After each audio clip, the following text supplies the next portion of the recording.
మీకు ఇంతకు ముందు కూడా ఒక ఉదాహరణ చెప్పి ఉన్నాను. ఇప్పుడు చెరువులో నీళ్లున్నాయి,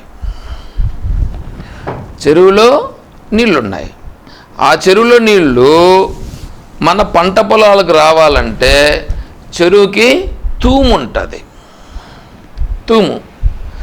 ఆ తూము ద్వారా చెరువులోని నీళ్లు తూము ద్వారా వచ్చి కాలవ ద్వారా మన పంట పొలం వరకు వచ్చి మన పొలం ఎంత ఉంటుందో దానికి మనం పెడితే ఆ పొలం అంతా విస్తరిస్తుంది ఆ నీళ్లు. ఇప్పుడు ఆ నీళ్లు పొలమాకారమును పొందుతుంది.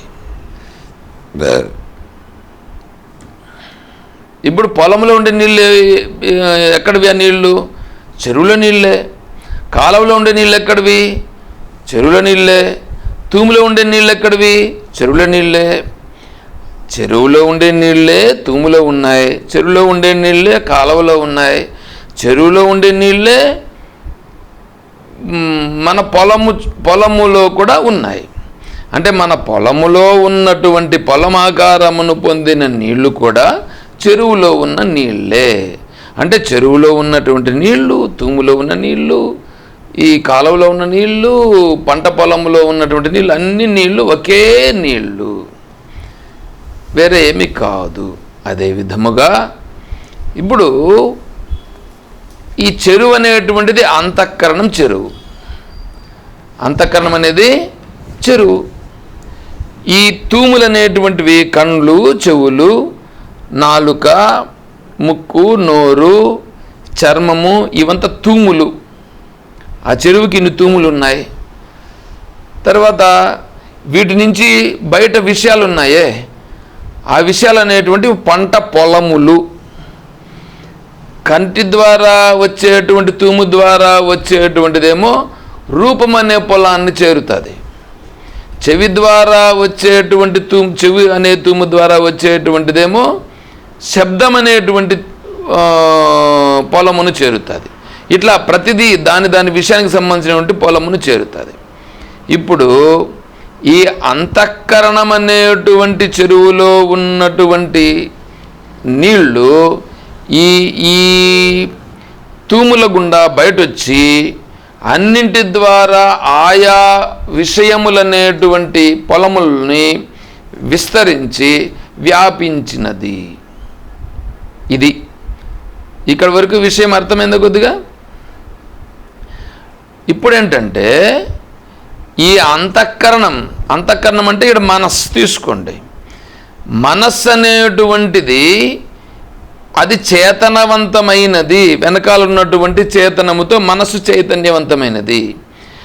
ఆ అంతఃకరణం అనే చెరువు నుంచి తూము దగ్గర వరకు వచ్చి, అంటే కన్ను అనే తూము దగ్గరికి, ఇవన్నీ తూములుగా, ఆ తూము దగ్గరకు వచ్చి ఈ కన్ను అనేటువంటి తూము ద్వారా రూపం అనేటువంటి పొలము వరకు వెళ్ళినది. అంటే పొలము రూపం అనే పొలము దగ్గర నుండి కన్ను అనేటువంటి తూము వరకు ఉండేటువంటి కాలువ, ఆ కాలువలో కూడా ఇప్పుడు ఈ అంతఃకరణం నుంచి వెలువడినటువంటి ఆ నీళ్ళు అనేటువంటివి పారినాయి. ఇప్పుడు ఉంది, ఆల్రెడీ ఉంది, దాంట్లో ఇప్పుడు పారినాయి. ఈ నీళ్లు వెళ్ళి ఆ రూపం అనేటువంటి పొలము ఆకారమును పొందినది. ఇప్పుడు ఇది విషయం అర్థమైందిగా.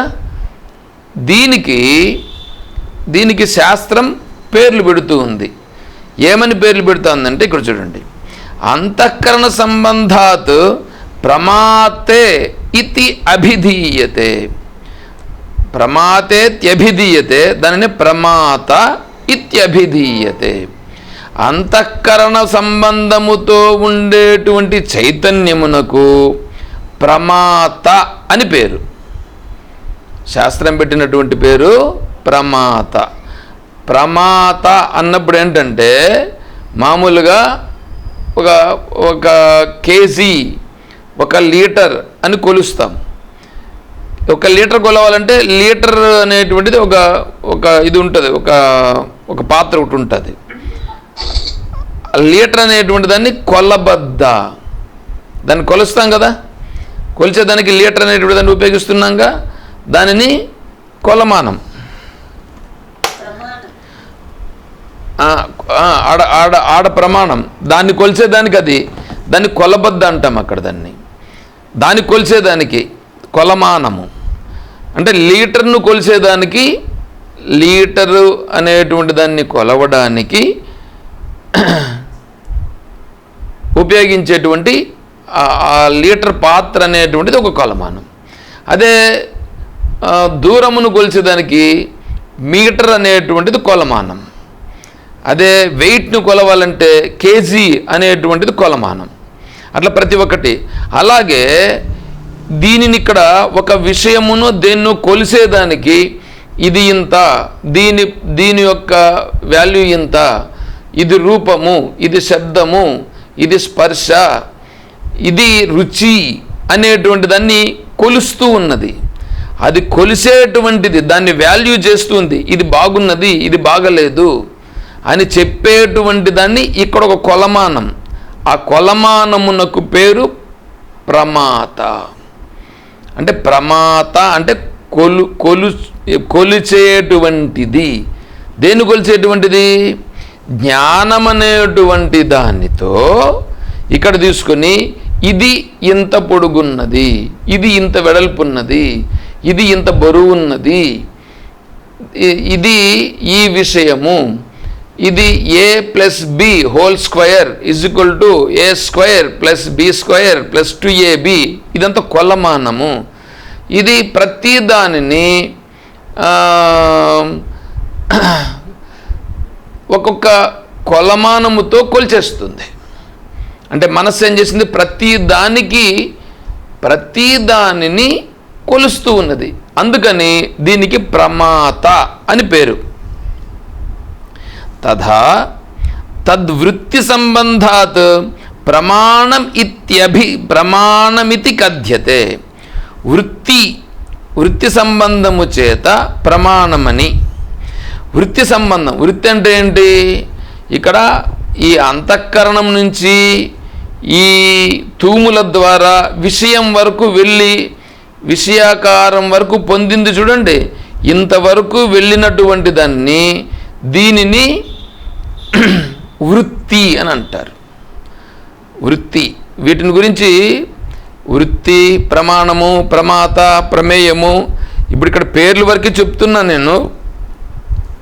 మనకు ప్రశ్నోత్తరి అయిపోయిన తర్వాత మళ్ళీ వేరే గ్రంథం తీసుకొని అవంతా అయిన తర్వాత మళ్ళీ ఒకసారి ఈ పరిభాష అనేటువంటి దాని గురించి కూడా చెప్పాలని అనుకుంటున్నాను.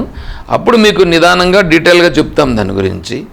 సరే, అంతవరకు ఇప్పుడు ఏంటంటే ఆ పేర్లు గుర్తుపెట్టుకోండి.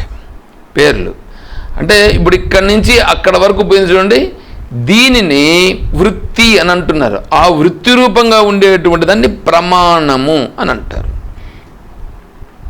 తద్వృత్తి సంబంధాత్ ప్రమాణమితి కథ్యతే. తర్వాత అజ్ఞాతమపి చైతన్యం ప్రమేయమితి కథ్యతే. అజ్ఞాతమపి చైతన్యం అంటే ఇప్పుడు మనం చూస్తున్నామండి. చూస్తున్నప్పుడు విషయం ఏమీ తెలియబడలేదు, తెలియబడకుండా ఉన్నది. దాన్ని మనం పరిశీలించి చూసినాం. పరిశీలించి చూస్తే రూపము కనిపించినది.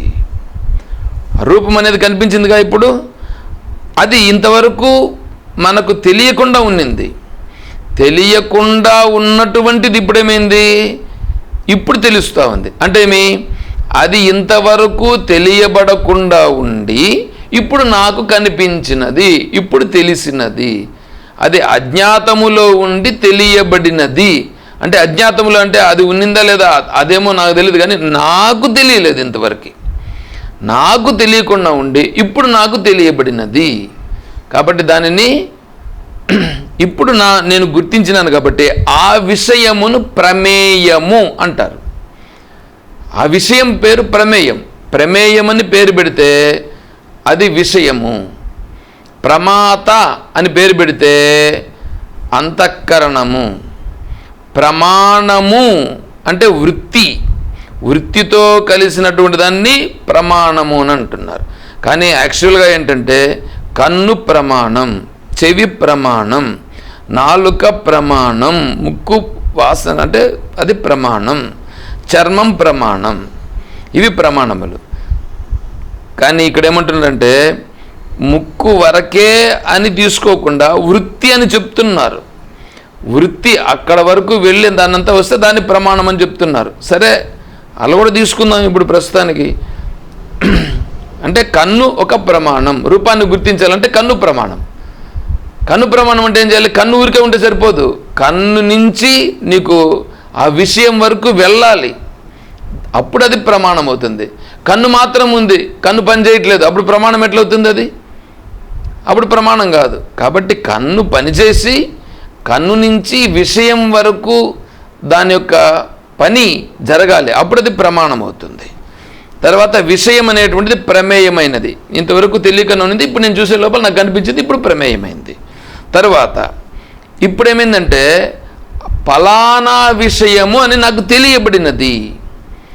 తెలియబడిందిగా, తెలియబడినటువంటి దానిని ఏమంటారంటే ఫల చైతన్యం అని అంటారు. దాన్ని ఫలం, అది జ్ఞాతం, అది జ్ఞాతం, జ్ఞాతం తెలియబడినది, తెలియబడినది, దాన్ని జ్ఞేయం. తథా జ్ఞాతం చ చైతన్యం ఫలమిత్యభిధీయతే. అంటే జ్ఞాతం తెలియబడినది, ఏది తెలియబడింది? ఇప్పుడు నాకు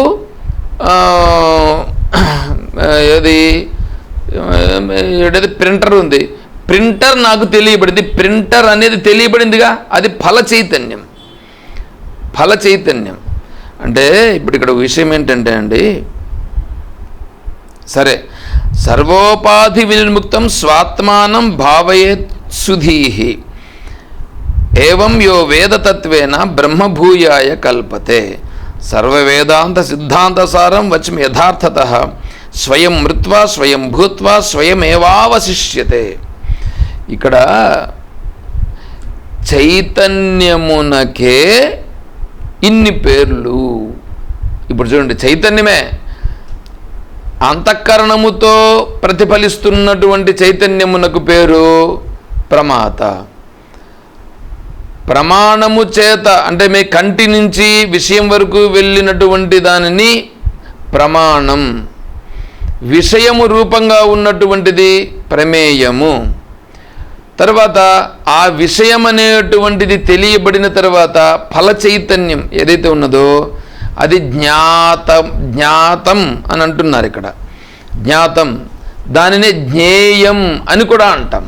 జ్ఞేయమన్నా జ్ఞాతం, తెలియబడినది, అది జ్ఞేయం, అదే జ్ఞాతం, రెండు ఒకటే. దానిని ఇప్పుడు ఇక్కడ అది ఫల చైతన్యం. ఫల చైతన్యం అనేటువంటిది నువ్వు విషయమును గుర్తించిన తర్వాత ఫల చైతన్యమైంది. అంటే చైతన్యమునకే ఇన్ని పేర్లు. ఉపాధులతో కలిసి ఉన్న కారణము చేత దానికి ఒక్కొక్క ఉపాధితో ఉన్నప్పుడు ఒక్కొక్క పేరు. చైతన్యం అంతా ఒకటే, ఉపాధులతో కలిసి ఉన్నప్పుడు దానికి ఒక్కొక్క పేరు వచ్చింది. ఇప్పుడు చూడండి మీరు, షుగర్ ఏమైంది? షుగర్ని వాళ్ళు పాకం చేసేస్తారు. షుగర్ దాన్ని ఏమంటారు? పాకం చేసి ఒక డ్రమ్ములో పెట్టుంటారు. డ్రమ్ములో బాగా లోపలంతా పెట్టేసి ఉంటారు. దాన్ని ఏం చేస్తారంటే ఏ స్వీట్ తయారు చేయాలంటే ఆయా స్వీట్కి ఎంతెంత షుగర్ను మిక్స్ చేయాలనో దాన్ని తీసుకొని కలుపుతూ ఉంటారు. ఎప్పుడన్నా మీరు వీటిని చూసారా? అది మీకు చూసింటే తెలుస్తుంది. అది కుటీర పరిశ్రమలు చేసేటువంటి వాళ్ళు వీటిని ఏం చేస్తారంటే ఈ షుగర్ని మిక్స్ చేసేసి ఒక డ్రమ్స్లో నింపేస్తారు. ఈ స్వీట్ స్టాల్స్ వాళ్ళు కూడా డ్రమ్స్లో నింపేసి అక్కడ వెనకాల ఉంటాయి. అక్కడ వాళ్ళు వంట మాస్టర్లు వాళ్ళు ఏం చేస్తారంటే దేనికి కావాలని అనుకుంటే ఆయా వస్తువులన్నీ తీసుకుంటారు. దానికి ఈ షుగర్ని తీసుకొని వాళ్ళ దగ్గర ఉన్న డబ్బాలతో తీసుకొని దానికి ఎంత అనేది వాళ్ళు కూడా కొలమానం ఉంటుంది. దీనికి ఇంతింత అనేసేసి నేను ఒకసారి చూశాను. ఏం చూశానంటే ఇప్పుడు ఏంటంటే ఈ శనగ గింజలు బెల్లం పాకం ఈ శనగ్గింజలు, తర్వాత కొబ్బరి, తర్వాత ఇంకా శనగపప్పు, ఇటువంటివన్నీ వాళ్ళు ఏం చేస్తున్నారంటే కొలత వేసి ఒకరు వేస్తున్నారు. ఒకరు ఏం చేస్తున్నారంటే ఇప్పుడు ఒక 4 లేడీస్ ఉంటారు, ఒక్కొక్కరు ఒక్కొక్క దాన్ని తీసుకొస్తారు. అంటే వాళ్ళ దగ్గర కొలత ఉంటుంది. ఆ కొలత ప్రకారంగా వాళ్ళు ఇంత తీసుకొచ్చి ఒక దాంట్లో పోస్తారు. ఒక దాంట్లో పోస్తే ఒక పెద్ద పాత్రలాగా ఉంటుంది. ఆ పాత్రలో పోస్తే ఇంకా అక్కడ ఉండేటువంటి అతను వీళ్ళందరూ పోసిన దాన్ని అక్కడ మిక్స్ చేస్తారు. సో అన్నీ మిక్స్ అవుతాయి. ఇంకా వంట మాస్టర్ ఏం చేస్తారంటే వీటన్నింటినీ తీసి ఇక్కడ ఉండేటువంటి ఈ షుగర్ అనేటువంటిది దాంట్లో ఆల్రెడీ పాకం చేసి పెట్టుంటారు. ఒక పెద్ద డ్రమ్ ఉంటుంది. ఆ డ్రమ్ములో నుంచి దీన్ని అక్కడ ఈ కొలతకు ఎంత కావాలనేటువంటిది ఆయనకు కొలమానం మీద పెట్టుకో ఉంటాడు.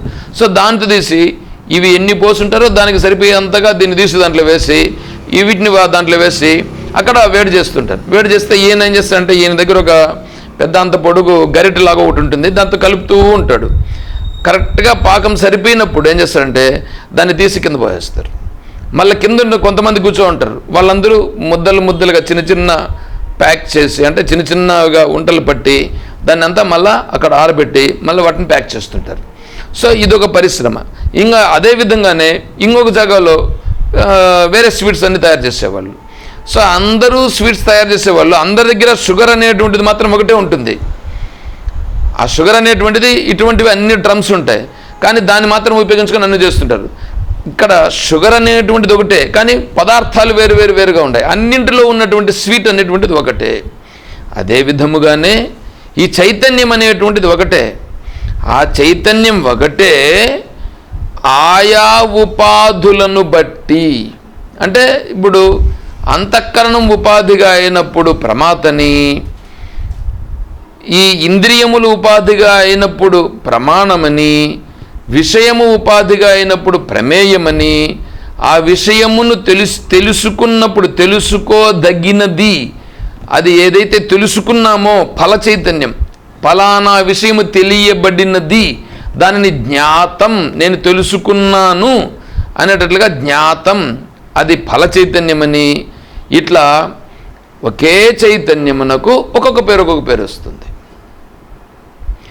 దీనినే ఐతరేయోపనిషత్తులో దాంట్లో సంజ్ఞానం, విజ్ఞానం, ఆజ్ఞానం అనే ఒక పెద్ద పొడుగుగా అన్నింటికి పేర్లు. దేనికి అయ్యే పేరు అంటే ఒకే చైతన్యమునకే అది చేసే పనులను బట్టి. ఇప్పుడు చూడండి, బుద్ధి జ్ఞానమసమ్మోహం క్షమా సత్యం తమశమః సుఖం దుఃఖం భవో భావో భయం చ అభయమేవ చ అహింసా సమత తుష్టిస్తపో దానం యశో యశః అని అన్నాడు. ఇప్పుడు అహింస అనేటువంటిది మనస్సు అహింస రూపంగా అయినది. మనస్సు అహింస రూపంగా అయినది కరెక్టే. ఆ ఉపాధిని అనుసరించి అక్కడే ఉందే చైతన్యం. ఆ చైతన్యానికి ఇప్పుడు అహింస అని పేరు. అదేవిధంగా ధృతి అంటే ధైర్యం. ధైర్యం అంటే ఆ మనస్సు ధైర్యము రూపంగా ప్రకటింపబడింది. ధైర్యం రూపంగా ప్రకటింపబడిందే కానీ వెనకాల ఉండే చైతన్యం ఉందే, చైతన్యం వల్లనే ఆ మనస్సు అలా ప్రకటింపబడింది. కాబట్టి దానికి ఇప్పుడు పేరేంటి? ధైర్యం అని పేరు. అంటే అక్కడే ఉన్న చైతన్యానికి ఆ రూపంగా ప్రకటింపబడినది కాబట్టి దానికి ఆ పేరు. అదేవిధంగా సిగ్గుపడుట, ఆ సిగ్గుపడుట అనేటువంటి రూపంగా ఉండేటువంటి ఉపాధితో కూడి ఉన్న చైతన్యానికి సిగ్గుపడుట, లజ్జ అని పేరు. అండ్ అర్థమవుతుంది ఇదేమైనా? ఇది కొద్దిగా ఏమైనా కన్ఫ్యూజన్ ఏమైనా ఉందా?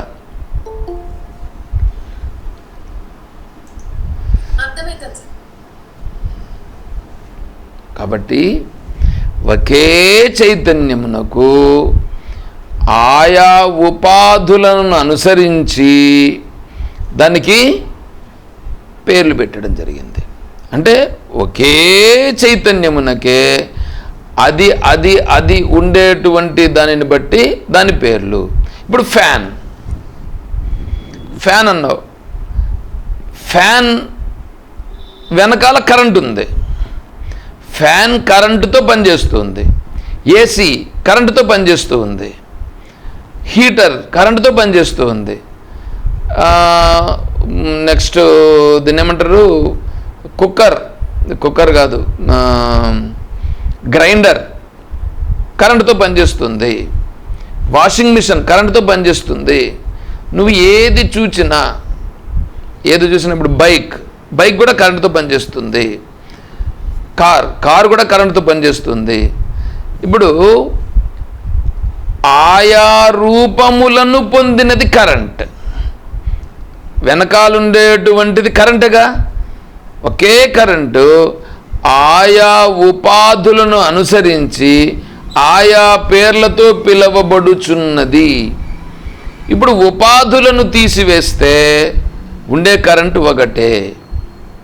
ఒకే కరెంటు ఆయా ఉపాధి దగ్గరికి వెళ్ళినప్పుడు ఆయా ఉపాధి రూపంగా ప్రకటమవుతూ ఆయా పేర్లతో పిలువబడుచున్నది. అదండి విషయం. కొద్దిగా అర్థమైందని అనుకుంటా నేను.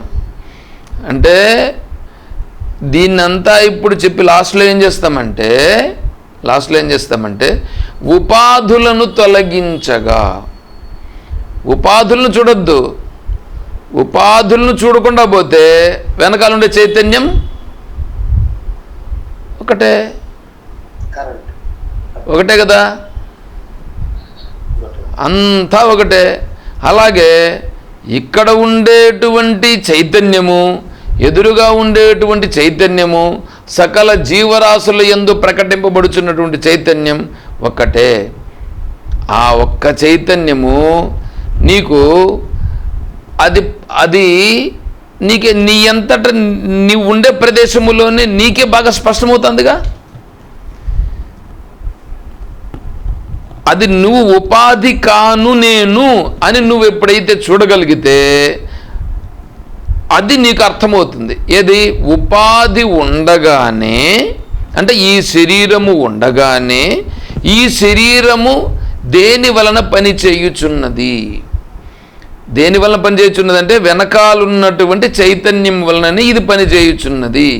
కాబట్టి ఆ వెనకాలన్నటువంటి చైతన్యమును గుర్తించేదాని కొరకు ఈ శరీరము ఇక్కడ నీకు ఒక పరికరము, ఒక ఎయిడ్ అంతే. ఈ పరికరముతో నీకు చైతన్యమును నువ్వు గుర్తించడానికి వీలవుతున్నది. అదే ఈ పరికరమే లేకపోతే, ఈ ఫ్యానే లేదు, ఈ లైటే లేదు, కరెంట్ ఉందని ఎలా చెప్తావు? ఫ్యాన్ లేదు, కరెంటు లేదు, ఫ్యాన్ లేదు, బల్బు లేదు, నీకు కేవలం వైర్ మాత్రం పోతుంది, దాంట్లో కరెంట్ ఉందా లేదా ఎలా తెలుస్తుంది? గుర్తించలేము.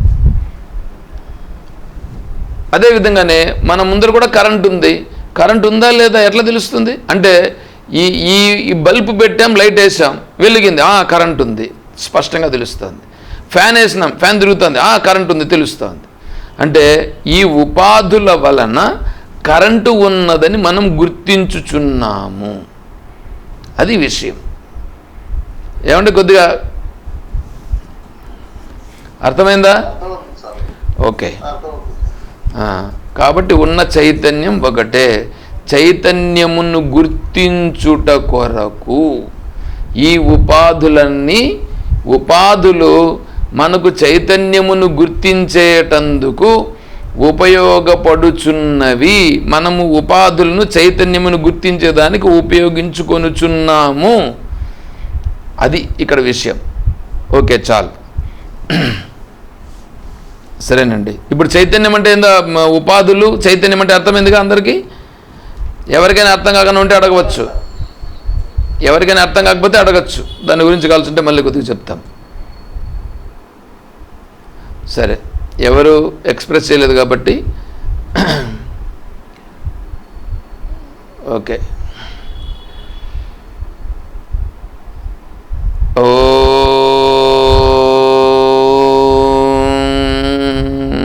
తత్సత్. ఓం అసతో మా సద్గమయ. ఓం तमसो मा ज्योतिर्गमय ॐ मृत्योर्मा अमृतं गमय ॐ शान्तिः शान्तिः शान्तिः हरिः ॐ तत्सत् ॐ सर्वं श्री सद्गुरु चरणारविन्दार्पणमस्तु। ओम जय बोलो श्री कृष्ण परमात्मा की जय, बोलो गीता माता की जय, बोलो भक्त मंडली की। हर नमः पार्वती पतये, हर हर महादेव शंभो शंकर। जय सीताराम। हरि ओम तत्सत्। ओम हरि ओम हरि ओम ओम ओम।